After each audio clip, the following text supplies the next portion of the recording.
If there was anything out of place in the house, it would be a big argument. If anyone spilt anything on the floor, she would have to get down and scrub it up, because if John felt a sticky bit on the floor, he'd go off his brain. Yeah. A very volatile type of person. Those things you're talking about in relation to spills and so on, are they what you witnessed or heard her talking about? Or what she told us. When did you become aware that there were serious tensions in their relationship? Michelle is the first to acknowledge that even close relatives never really know for sure what is going on in another couple's marriage. What you see on the outside isn't always what's happening on the inside, is it? What happens behind closed doors in someone's house? The only people who can really tell you about that is Bronwyn, and she can't, and John, and he won't.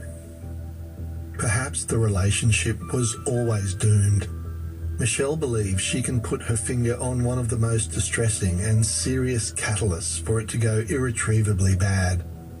Bronwyn was living with John in Sandstone Crescent when she told Michelle and Andy that she had wanted to have a third child. She'd become pregnant. She wanted to keep the child, and John didn't want to. John had just lost his mum, and he was particularly close to his mother, and he wasn't coping with that. He insisted she have an abortion. He didn't want any more kids. Bronwyn told other friends about this. They have shared their recollections, and the accounts are consistent. Here's Deb Hall from next door. She fell pregnant, and she was really torn. He did not want another child. She wanted another baby. She loved kids. She didn't go ahead with it, but I know she struggled big time over that, as you would. That kind of like, to me, was the catalyst of their marriage. And I thought, you know what, you've got to get away from this guy if you're that miserable and he's that controlling. And I did used to say to her, Bronwyn, you know, when she'd have her crying sessions about him down here, and I'd say, Bronwyn, you can't live like this. You've got to get away from him. Oh, but I've got nowhere to go and I'll have no money. And that went on for a while. Bronwyn's medical records show that she became pregnant in the second half of November 1990. Bronwyn, being the type of person that she is, well, she loved kids. Having the abortion was probably heartbreaking for her, and for him to have insisted on it, then that would have been another nail in the coffin, so to speak, on their marriage. How would you describe her level of distress over that? It was a hard time. It was stressful.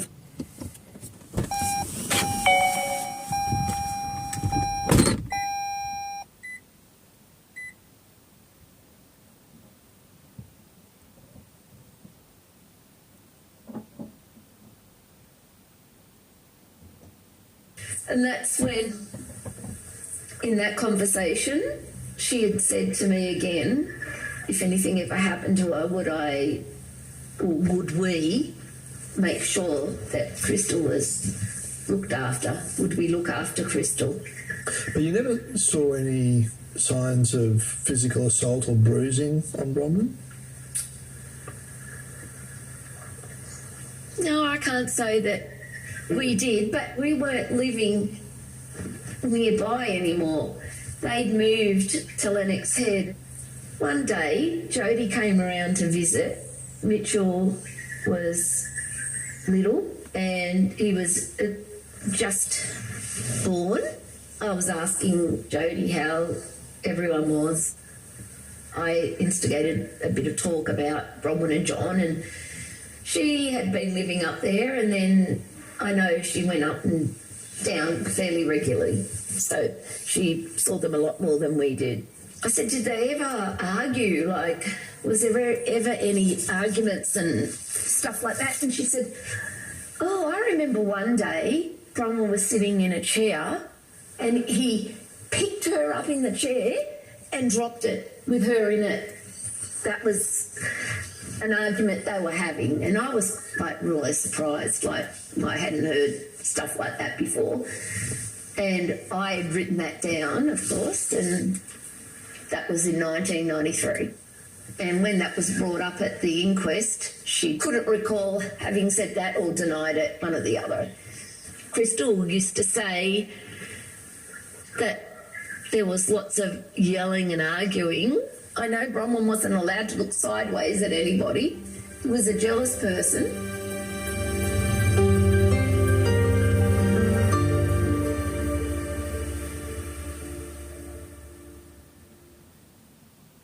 This podcast is made possible by subscribers to The Australian and our principal sponsor, Harvey Norman. For over 6 years, Harvey Norman has been a key partner in my investigative podcasts such as The Teacher's Pet and The Teacher's Trial, The Night Driver and Shandy's Story. I'm proud to have the support of Harvey Norman and its CEO, Katie Page, for our investigative journalism on cold cases that we believe can be solved. For more information on this podcast, go to theaustralian.com.au. The Australian All Access sale is on. Uncover the news that shapes your world for $1 a week for the first 8 weeks. Minimum cost $4. Hurry, sale ends soon. Subscribe at theaustralian.com.au. New customers only. T's and C's apply.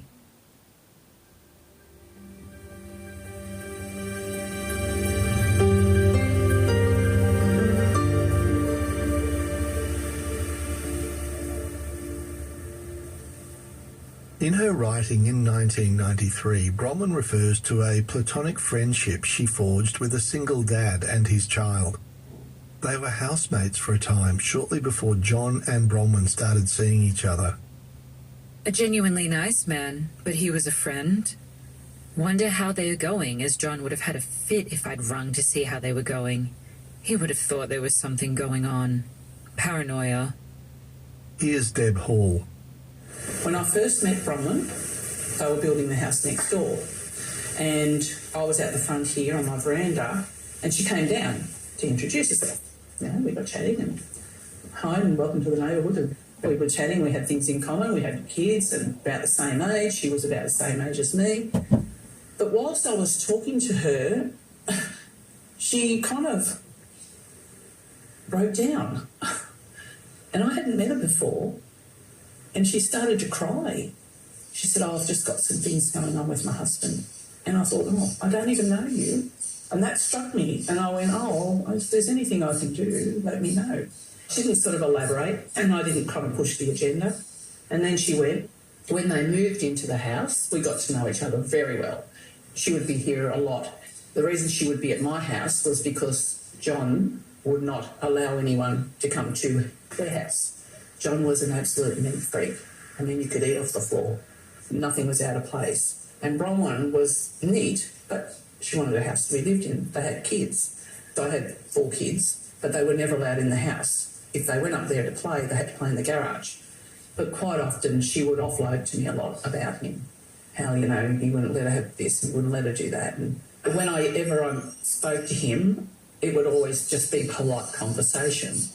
I think they came down here once or twice and had a drink, but Bronwyn would come down here all the time. We'd sit and have coffee for hours.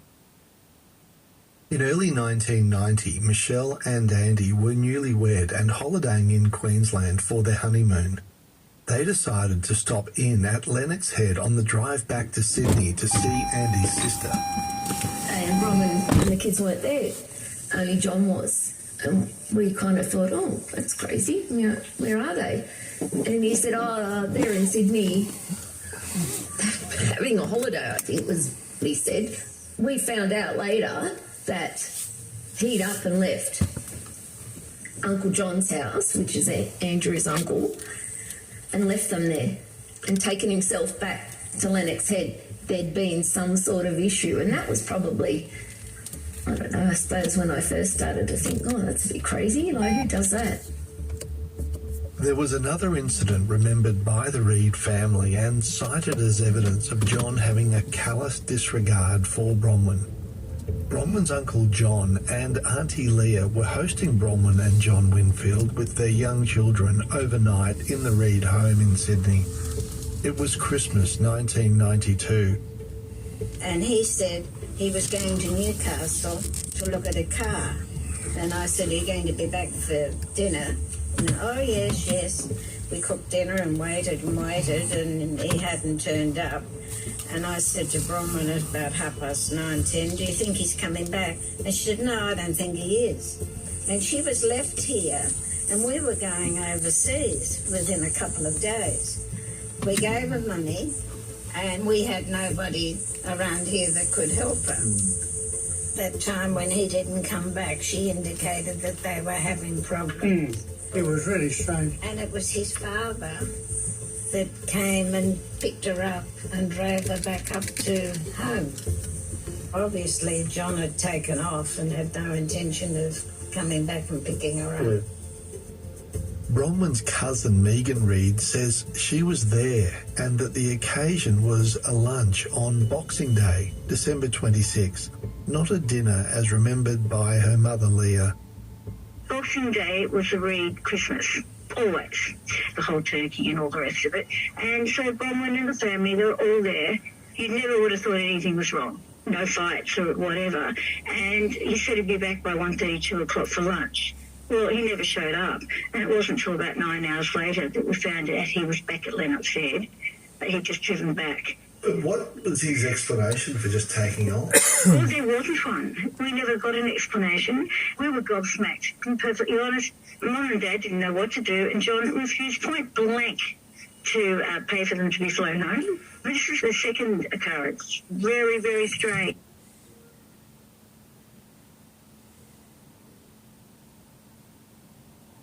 This is the second occurrence. Very, very strange. At the end, I can tell you. The first time was when Andrew got married, January 1990. Someone came down. In fact, the photos the police used are the ones I took, her in the purple dress. But he went back to Lennox Head again. So that was the first time he did it. Bronwyn ended up staying for quite some time, both times. Here's Michelle again. She would ring up. She would be saying things like, oh, I'm not very happy. I'm not happy with John and stuff like that. I'm thinking about moving out. And like, we had a baby. I said to her, well, do you want to move back to Sydney? Like, I can help you try and find somewhere to live. And she'd say, I can't afford to do that. I've got no money. And then she'd say, you know, if anything ever happens to me, will you promise me you'll look after Crystal? Particularly Crystal, because Crystal was not John's genetic child, whereas Lauren was. She kind of felt that John would look after his own more than he would look after Crystal, which rang true. In the end, we would discuss what was happening, and we even thought, God, we can't even really put them up here. We're in a little 3-bedroom home. We had hardly any room to fit another person and 2 kids. Another time she rang up and she was unhappy and was talking about leaving him again, and said again the next time about looking after the kids if anything ever happened to me. She never ever said straight out, I think John's going to do something to me. That never got said. It just got implied.